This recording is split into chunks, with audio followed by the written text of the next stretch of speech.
Hello and welcome to Consumer Frank's podcast.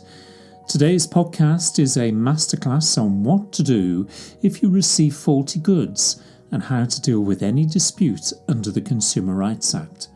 I am Frank Brehenning.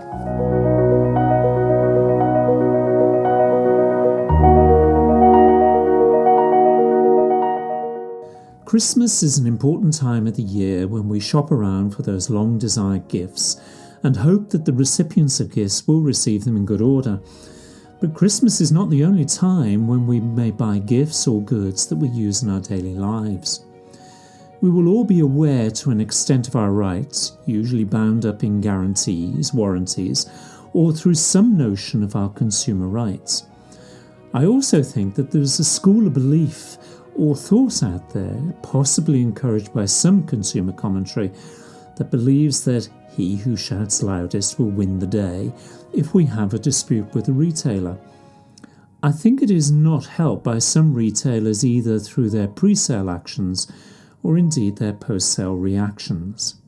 For example, I was speaking to a senior member of staff for a major retailer the other day, and they told me that their own central customer service unit will often instruct staff to simply exchange the product in dispute for a new product. Now, I can see the logic. It lessens pressures on the commercial imperative to make as much money as quickly as possible without becoming engaged in a dispute, and it potentially promotes the possibility that a particular consumer will remain sticky to the brand.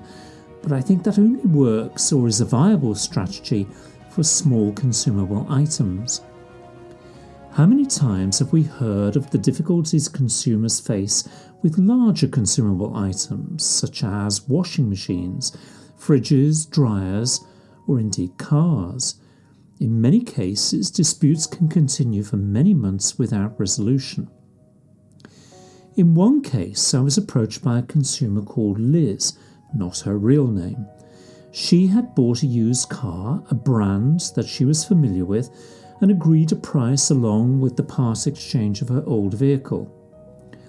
On the day she collected the vehicle, she was informed that the car had gone through its pre-sale check and no problems were found.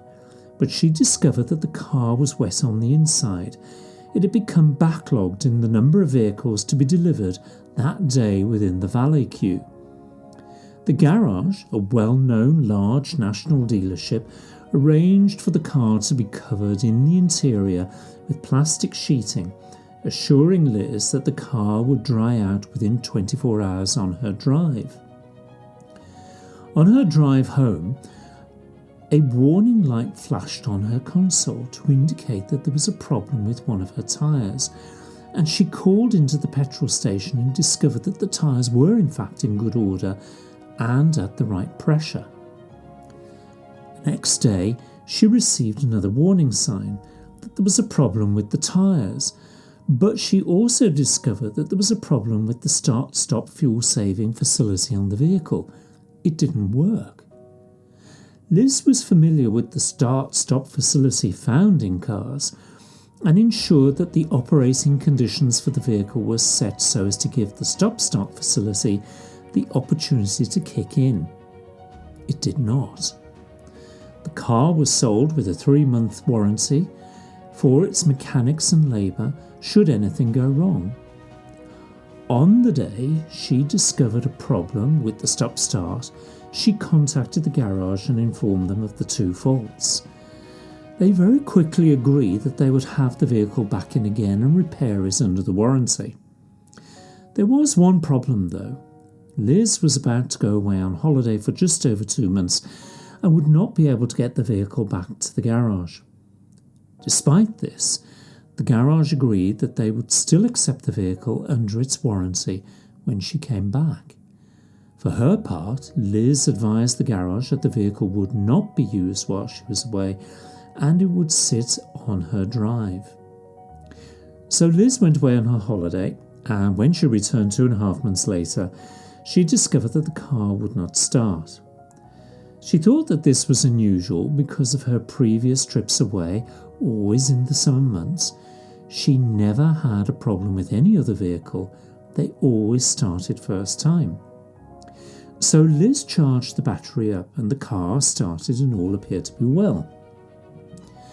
The next morning, when she needed the car to go to work, it failed to start. She tried to charge it again and encountered the same problem. So Liz decided, because she needed to use the car for work, that she would buy a new battery. When she came to change the battery, she found that the old battery was so rusted in that she had to call for help to release the old battery. Once the new battery was fitted, the car started and she was able to use it for work. The next day, as she was travelling to work, another warning sign flashed up, warning her that the airbags were in danger of being deployed, so she was instructed to stop driving the vehicle and contact the dealership straight away. So Liz contacted them immediately, but the garage told her there was nothing to worry about, and they agreed to accept the car early. Still under the sale warranty, it would not cost Liz a penny. So Liz agreed to have the car repaired.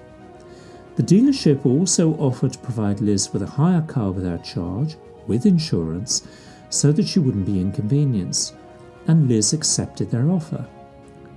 So all seemed well. The car was to be repaired within a few days, and Liz was not to be inconvenienced. Then she received a call from the dealership. They claimed that they couldn't find the problem she was claiming about. Liz found out that they hadn't taken the car on the road, they'd simply looked at it in the workshop. They thought that if there were any problems with the vehicle, they may have been caused by an insurance tracker fitted to the car. Liz advised that the tracker was not hers, and surely this should have been found at the time the vehicle underwent its pre-sale check. She did not get a reply to that point. Liz suggested to them that they drive the car on the road, and sure enough, the dealership found the faults that Liz had complained about. However, they couldn't determine the cause of the fault and had to send the car to another specialist garage to determine the problem. It was found that there was a problem with an electrical control unit and that they would order one and repair the car. So again, Liz agreed to this action. Then another problem occurred. The hire car was burning fuel at a colossal rate at roughly 7 miles to the gallon, and that was on journeys no more than 20 miles each way. The dealership agreed to change the hire car, but provided a car that was virtually empty of fuel. The weeks went by, and at first Liz received updates every 2 to 3 days. Essentially, the part was on order and they were waiting. Then the message changed. The part was on back order and they had no idea when the part would be delivered. Then the calls stopped. Liz had to make calls or visits to the dealership and found that people were not available. 10 weeks after she bought the car in for repair, the straw that broke the camel's back was when the hire car flashed up that there was a fault with the tyres. Liz felt that she was trapped in a Groundhog Day. So what to do?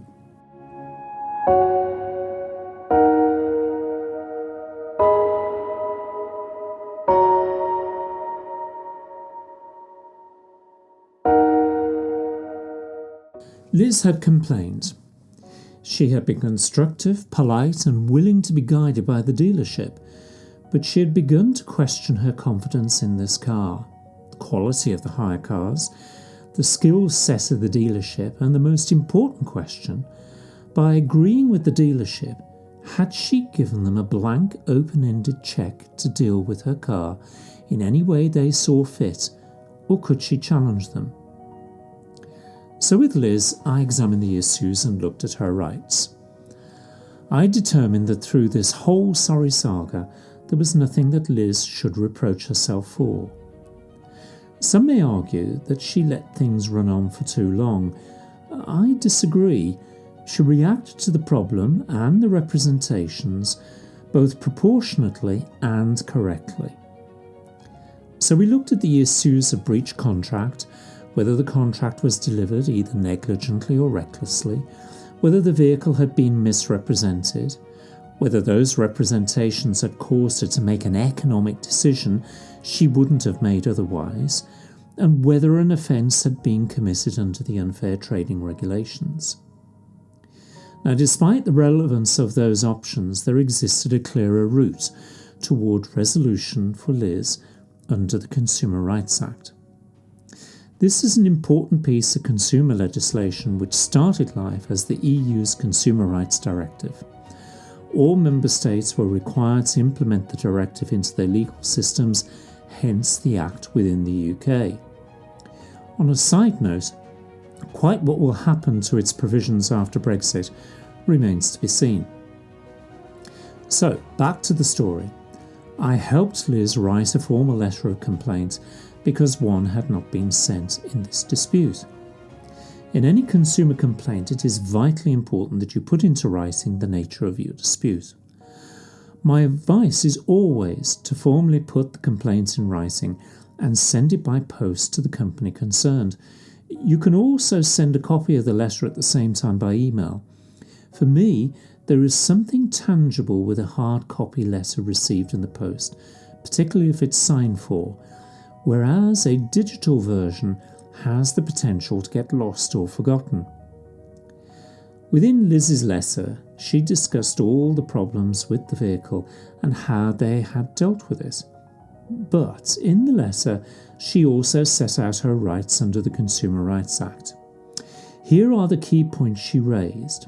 She wrote, "For the present, I shall only deal with the Consumer Rights Act 2015 rights, without prejudice to any other rights I have in contract, misrepresentation, and rights under the Unfair Trading Regulations 2008. The principal rights are Section 9, that the goods must be of satisfactory quality." Now, in her letter, she pointed out that she had referred to those issues further in the letter, which demonstrated that the car failed on this point. Section 10, that the goods must be fit for a particular purpose. And again, I'd point the listener to the fact that in her letter, she'd pointed out those particular issues to demonstrate that the car failed on this particular point. She went on. Section 20. This sets out my right to reject the goods. Section 22. This provides for my short-term right to reject within 30 days. Section 22.6. This specifically states, and I quote, "If the consumer requests or agrees to the repair or replacement of goods, the period mentioned in subsection 3 or 4 stops for the running length of the waiting period. The time," she says, "as I stated, started on the day I bought the car and suspended when I booked the car in for repair 2 days later." Now, listeners should bear in mind that this is an important point because that is the stop clock in action, the suspension of the short-term right to reject goods. She carried on. Section 22.7. This confirms the action I have taken to exercise that right by informing you and further confirmed by this letter and email with today's timestamp. Section 23.2. This confirms my right to repair, that you must carry out that repair within a reasonable time period and without inconvenience to me. You will naturally cite that you have provided me with a hire car. My position is that the time for repair is open-ended. It has become without an end date and therefore unreasonable and therefore inconvenient. If necessary, I will define inconvenient. Section 23.5. This defines how to calculate what is a reasonable time for repair. Section 23.6. This concerns how a consumer must give sufficient time for repair.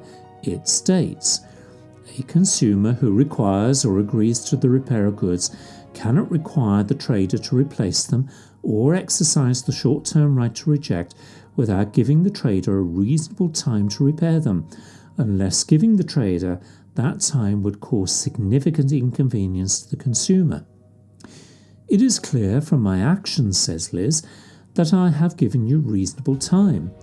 I am being presented with an open-ended, without-end position before the car is repaired. In these circumstances, I do not fall foul of this section, as I have given you sufficient time to repair, hence my invocation of my right to reject the goods. Section 23.8. This defines what is meant by repair. Section 24. This provides for my final right to reject. For the present, she says, this summary of my rights should not be considered as exhaustive.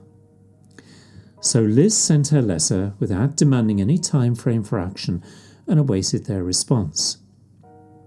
The response was received and was regrettably typical of many companies. A complete denial that they'd failed, failure to deal with the points that they had raised, and a reinterpretation of rights, despite the fact that they were set out very clearly indeed.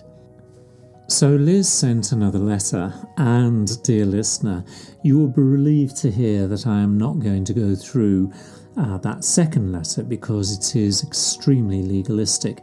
But what I am going to do is I'm going to put a link on this podcast which will direct you to the full written article concerning this masterclass, and you'll be able to see the issues that she covered.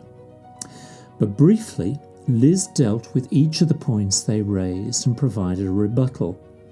Then she set out her interpretation of what they were saying to her and where she thought they had failed. She then set out some consumer rights cases which dealt with actions under the consumer rights legislation and the reasonableness of rejection, whilst maintaining her position on contract, misrepresentation and unfair trading regulation possibilities.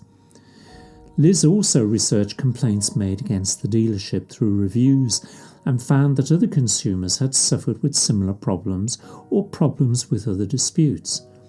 She advised the company of these public reviews and that she had reserved her right to trace those consumers and obtain statements as to their experience so as to demonstrate how poorly their sales and after-sales representations and service really were. She then gave them 7 working days to resolve and repair the car, or to accept her rights to a short-term rejection and repay the money she'd already paid. Liz then advised that she would, after 7 working day deadline, then seek further advices and issue proceedings for money claims online without further recourse to them. She also offered that she would suspend any court action if they indicated that they wished to resolve the matter through mediation. She also made the point that she would present all correspondence to the court if the case was found in her favour on the question of costs. In the interim, Liz also sent details of her complaint to the head office for the group who owned the dealership. She did this so as to demonstrate that she was doing everything she could to try and resolve the matter, because the court would expect that she had done so. Now, Liz heard nothing for 6 working days, and it looked as if she would have to prepare her papers for court when, on the 7th day, and this almost sounds biblical, the dealership made contact. Miraculously, they had found the part and the car was being repaired as they spoke. They would also pay for the replacement battery and filled her returned car with fuel. A result. But was it really necessary to cause an ordinary consumer to have to jump through hoops and suffer the stress of thinking that they were going to have to go to court? Of course not. For those companies listening to this podcast, let this be a lesson on how not to do business with your consumers, because if you do, you're going to find out that more and more of them are going to wise up and become more savvy about their rights under the Consumer Rights Act. Until the next time, take care.